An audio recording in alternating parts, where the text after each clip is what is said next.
You're listening to the Geek Watch Podcast, Episode 24, Deadpool and Dead Avengers.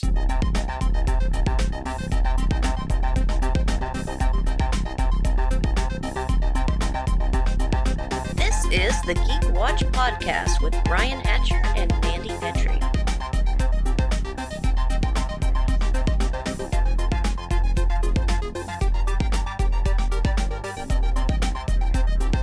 Greetings, Geek Watchers, and welcome to Episode 24 of the Geek Watch Podcast. I'm Brian Hatcher, and with me, as always, Geek Watch's own resident geek goddess, Mandy Petrie. Good evening, or good morning to our listeners. Right, depending on where you are. Mm-hmm.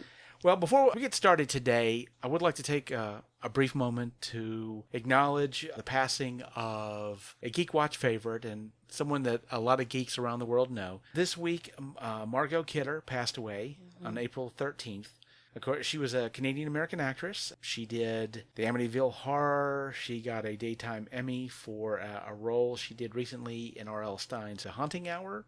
She's been on a stage actor and a movie actor. But, of course, she's most known for her role as Lois Lane in the Chris Reeve Superman series. The first one in 1978. She was certainly a product of her time. Lois has always been, in the comics, a very spunky, very feisty, very headstrong reporter. And Margot Kidder was able to bring that out in a huge way in the movies. Now, of course, a lot of us older geeks, Margot wasn't our first Lois, because we remember... George Reeves, right? Well, George Reeves, Yeah. Noel Neill. Noel Neill. She played Lois Lane. Not to say that I was watching the show in the 50s. I'm not quite that old. But, of course, TBS started showing the old Superman shows on television, and that's how I caught that. And so Noel was the first Lois that I remember, live-action Lois. But Margot Kidder, she really brought something to that role. She was not any kind of a shrinking violet, and yes, Superman had to save her, but usually because of the fact that she was rushing into danger all the time. She would be, if there's a burning building, she's going to run into it to get that news story. I remember, I think it was the second Superman movie, there was a terrorist attack on Paris, and they had set a bomb in the elevator, and Lois, of course, runs into the elevator, and so Superman has to save her, but, you know, she was hardly, as I said, she was hardly a damsel in distress. Very often when she did need to be rescued is because she was running headlong into danger, which was the Lois character all through. But she passed... had a big horror career, too. I can remember Black Christmas, and now that she's with R.L. Stine's. Yeah, well, and of course, her most famous horror role had to be the mother in Amityville Horror. Right. 1979. It was like a year after Superman. And so, yeah, she had quite a range to her. Later on in life, after a car accident slowed her down and she had some issues that she had to deal with. But later on, in the late 2000s, she started to pick up again.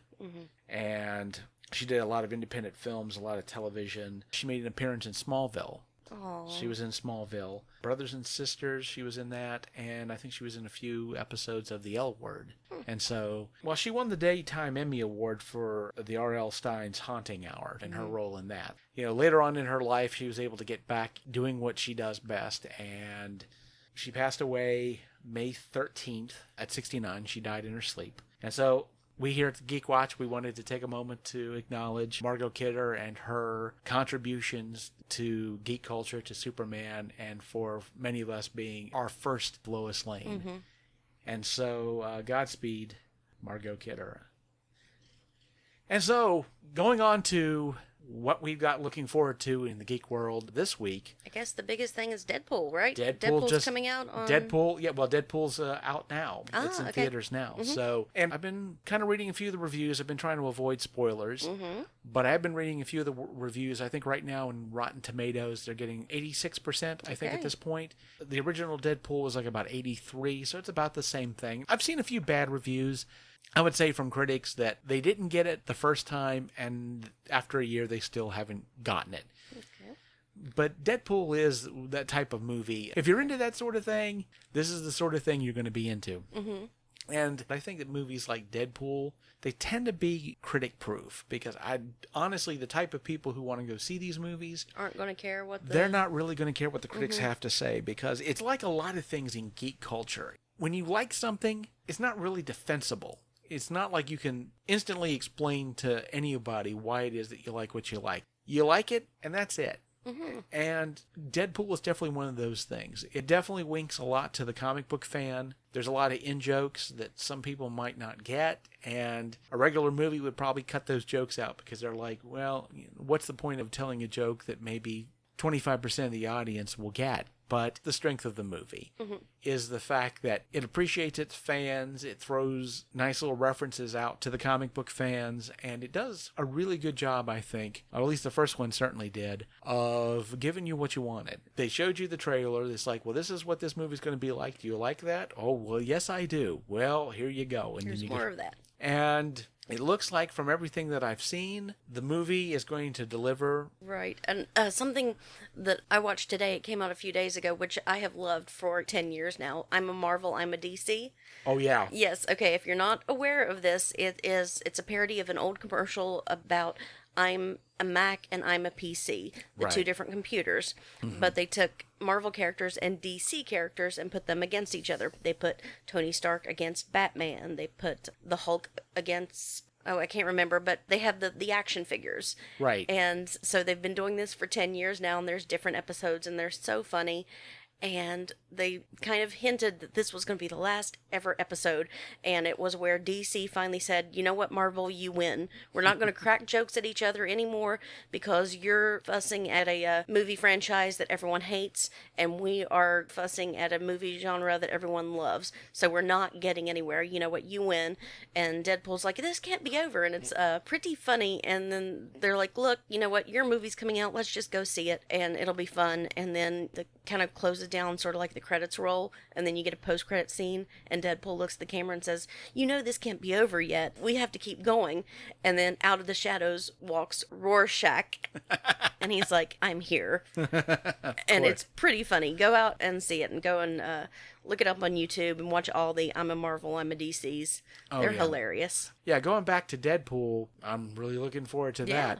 And here's the other thing that's funny. Black Panther just came out in Blu-ray this week and streaming, even though not only is it still in theaters, it's still in the top 10. Now, it's at number 10, but it's still in the top 10, and you can still go into movie theaters and see it. So that just shows when they have come up with release dates for Blu-rays and DVDs and that sort of thing. Those things are done months and months and months in advance, and I'm sure that they thought at this point that, especially with Infinity War being out, that the movie it would have died down. Yes, certainly it would be out of the theaters by now, but not quite yet. It's still in the top 10. So you can go to the movie theater, you can watch Black Panther, and then you can go home and listen to the commentary track. Yes, so nice. I just find that kind of funny, but there you go. So we've got Deadpool, and then is it Ant-Man and Wasp? Ant-Man and the Wasp. Or does Solo come first? I want to say that the Solo movie comes first, and then we get Ant-Man and the Wasp, and then I think Jurassic Park might be. And Jurassic Park has this brilliant, it's such a good marketing strategy, adopt a dinosaur. And it's it's adorable. You know, they've got Chris Pratt, they've got Bryce Dallas Howard, doing commercials saying you can save dinosaurs, and I honestly felt, I was like, man, we've got to save the dinosaurs or they're going to go extinct. Oh yeah. Did you see it's funny you mentioned that. Did you see the bit that they did, the video where Bryce Dallas Howard and Chris Pratt are trying to board a plane? Did you see this one? I don't think so, no. Yeah, and they're trying to check a pet carrier, and there's a dinosaur in it. And he's like, we can't let that on board. And Chris is like, no, this is my service animal. I have anxieties when I fly. That's adorable. Yeah, so apparently it's Blue from Bryce Dallas Howard. So yeah, he raised this one from like a little baby, and it's very comforting. Oh, an ADHD moment. Okay. I am really excited about that. Ron Howard just announced Willow 2. Oh yes, I saw that. And I immediately thought, okay, Bryce Dallas Howard is going to be grown up Elora Danan. I don't see a problem with that. Oh, it's exciting. And, Warwick Davis, who I love, and maybe Val Kilmer will come back out, and, we'll have a great movie. I have full faith in Ron Howard. I tell you what I do want to end the show with today is there was an article I saw in the Huffington Post, and I mentioned it to you briefly, but oh, yes. There was an interview with the Russo brothers, and the conversation, well, okay, first of all, needless to say, we're going to talk about Avengers Infinity War, which means, spoiler, if you've not seen the movie yet, stop this podcast. At this point, we're going to talk about things that happen in the movie. If you've not seen it yet, please go see it. Go see it. Still in theaters. It's made over $1 billion. They don't necessarily need your money, but give it to them anyway. And so stop the podcast, but come back and we'll talk about this. Listen to what we have to say. But getting back to this interview with the Huffington Post, the conversation turns to death for some reason. I wonder why. Well, because there was a lot of deaths. And so some people died and some people didn't. Deaths in quotation marks. But there were a lot of questions that were answered also in these deaths. The one big one for me that was finally answered was, what kind of tree is Groot? Well, I mean, he's a walking tree, but he's not a pine tree, although he does seem to be evergreen. And I first assumed... Cypress? Well, I first assumed an oak tree. But by the end of Infinity War, I knew exactly what kind of tree he was. What kind? An ash. I'm sorry, too soon? We have the ADHD jingle. We're going to need a bad pun jingle. I'm sorry about that. There you. Well, no, I'm not. I'm sorry, not sorry. So what happened is this conversation with the Russo brothers turned to the deaths that happened at the end of Infinity War, and the finger snap at the end. They caused a bunch of fan favorite characters to die, but there were a lot of off-screen possibilities for life and death. Oh, tell me Princess Shuri survives. Well, we'll get to that. We need her. I did find it interesting that the Russos didn't talk about Pepper Potts and nobody asked. So she wasn't included. So I don't know. What I'm going to do is I'm going to name some names off, and I know some of them, there's like one or two of them we talked about, but I left a lot of these out. But we'll see what your guess is, because you haven't read, as I recall, you haven't read this article. And so what we'll do is my best guess. See what your guess is. We'll see what your guess is. Let's start with Howard the Duck, who was played by Seth Green. He was in a couple of God, Alive or Dead. He needs to be alive. He needs to. I want him to be alive just because I'm a product of when I saw that movie and I loved Howard the Duck. So please tell me he's alive. Okay. Status, he's safe. Oh, good. Director comment, he survived, said Joe. Fantastic. Yay, Howard. Yeah, so he was in the Quack Fu lives on. Let's look at another one here. How about actor Loki, played by Matt Damon? Now, he was in Ragnarok. During the play scene. It was a very Greek play. It was exactly, they took from the classic Greek. A Greek tragedy. And so they sort of a mocking. I don't think it would be fair if real Loki died and fake Loki lived, so I kind of hope he died. Well, Matt Damon, sorry, but you're dead. So, yes. Matt Damon died, okay. Did All not right. survive, said Joe. So, now, this next one is going to be interesting, and I don't want to say more about it than this, but this was a name I hadn't thought of in a long time. Jane Foster, who is Thor's girlfriend, his significant other in the first two Thor movies, played by Natalie Portman. Okay. So now Natalie Portman had at one time said, she wasn't coming back to the role, but she also said later on that she wouldn't be against maybe coming back. Okay. But alive or dead, what do you think? Well, because she plays the character that takes on the mantle of Thor, correct? In the comic. Yes. Okay. I hope that she would be alive, just so that if there's even a chance that even if it wasn't her that portrayed her, I don't know, maybe Keira Knightley comes in because they look exactly alike to play female Thor. I hope so. I hope that she's alive. I want her to be alive. Okay, now the answer to this one is a bit of a curve. Because to answer, is she alive or dead, the director said it's too spoilery to mention. They said we can't say. Brian, that was a dirty trick. That was a dirty trick. Basically, they said when we say spoiler, we mean a potential spoiler. So they didn't want to say. Now, what that means is they're saying potential spoiler. So it's like, we're not saying she's coming back. We're not saying that she isn't. But apparently they were willing to talk about a few characters, but they weren't willing to talk about Jane Foster. So, not saying she's coming back, but not saying she isn't coming back. All right. So, but going back to old girlfriends we haven't seen in a while. Old girlfriends, okay. Betty Ross, played by Liv Tyler. She was in the first of the Hulk movies. Back when it was the opposite. Yeah, when it was Ed Norton. Ed Norton. Exactly, and we haven't seen her since, and she hasn't been mentioned. Although her dad, General Thunderbolt Ross, has been in some of the Avengers movies afterwards. But Betty has not been seen. But question: alive or dead? See, I'm okay with her going because where the story has progressed, there's not going to be much heartbreak on our side. So I will say dead. Gone, says Joe. Yes, she is dead. Oh, wow. She's been ashed, which to me is kind of a disappointment. I'm still waiting for that moment in an Avengers movie when they have Liv Tyler come back on the set as Betty Ross, where she shows up in a moment where Bruce Banner is flirting with Black Widow, Mm-hmm. just so that she can deliver the line, "Bruce, you've changed." Mm-hmm. Okay, next, please. Yeah. Okay, now this is a deep cut. This is two characters, and they've only appeared in one movie, Thor Ragnarok. Korg and Meek, the big stone Yes. character, and hey, we're gonna get on this spaceship and yeah, go off. and his buddy Meek. I suspect that they died with the Asgardians, right? On the ship. Wouldn't they have? Well, supposedly Thanos spared half of them. They must have left on some sort of transport because, of course, he eventually blows the ship up. Mm-hmm. I did say spoilers, folks, but that's right at the beginning. So that's the question. Korg and Meek. I say they're dead. Too spoilery is the answer. Oh. Spoiler, said Joe. Okay, all right. This Probably still alive, but Joe Russo says we can't say too much of a spoiler. too spoilery. All right. The moment you've been waiting for.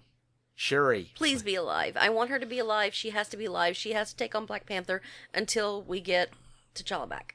Joe says, spoiler. Are you serious? Weirdly unknown. In interviews, they have mentioned that Shuri is a possible replacement for Black Panther. So they've mentioned that, hey, in the comics, she was a Black Panther, and the Russos mentioned it. So She doesn't need to replace. She just needs to substitute for a while. Well, 'Cause I mean- she's important. She has other work to do. what the interviewer said is that to him, it didn't make much sense why they wouldn't just say that she's okay. But yeah, she's probably okay. But they said spoilers, so. All right, getting back to Thor, Lady Sif, Jamie Alexander, one of the Warriors 3 that didn't appear in the third Thor movie. Wait, didn't appear in Ragnarok? She wasn't in Ragnarok. Okay. The other two, the Warriors Okay. 3 was there, and both of them died. Okay, well, if she wasn't with the Asgardians, I'd say she's alive. Super dead. Gone, said Oh, Joe. Man. Well, part of the reason that they talked about this was because, of course, she's filming Blind Spot. She has filming obligations. She wasn't in Ragnarok. She's not going to be in Avengers 4. And so I figured they just said, well, okay, she got ashed. Okay, let's do a little bit of Spider-Man. Ned, Peter Parker's friend. Oh, who said we're all gonna die? Yes. He's definitely alive. He has to live. Spoiler. Are That's you- what they said. It's like... Again, Sony is like, come on, guys. Exactly. Come on. Yeah, I hope they didn't ash poor Ned, but if they did, I hope they bring him back. Maybe Spider-Man has some company in the hereafter, and Ned will be useful, because Ned, of course, has been in Spider-Man Homecoming. Ned was a huge part of, he was definitely Spider-Man's sidekick in a lot of ways. But sticking with Spider-Man, Aunt May, Marissa Tomei. Oh, gosh. If she is alive and that meeting with her and Tony is just going to be heartbreaking. Yeah. So she's probably alive because they'll want to hurt us bad like that. Oh, yeah. Well, and she is safe. Anthony said she is safe. I do want that moment, and I don't know if we're going to get it, but I do want that moment where Tony is talking to Aunt May, trying to explain what happened.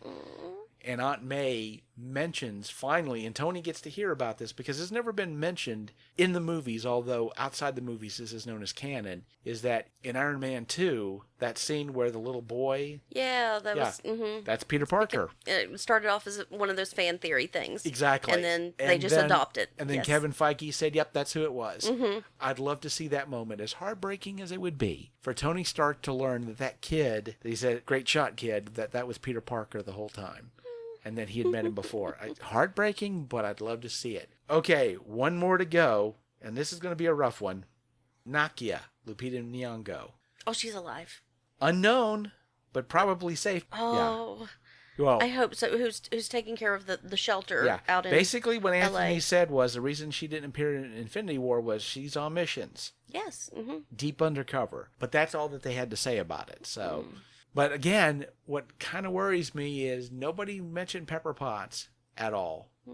Nobody mentioned Thunderbolt Ross. I don't know his situation. There are still some characters out there that we are still up in the air about. Mm-hmm.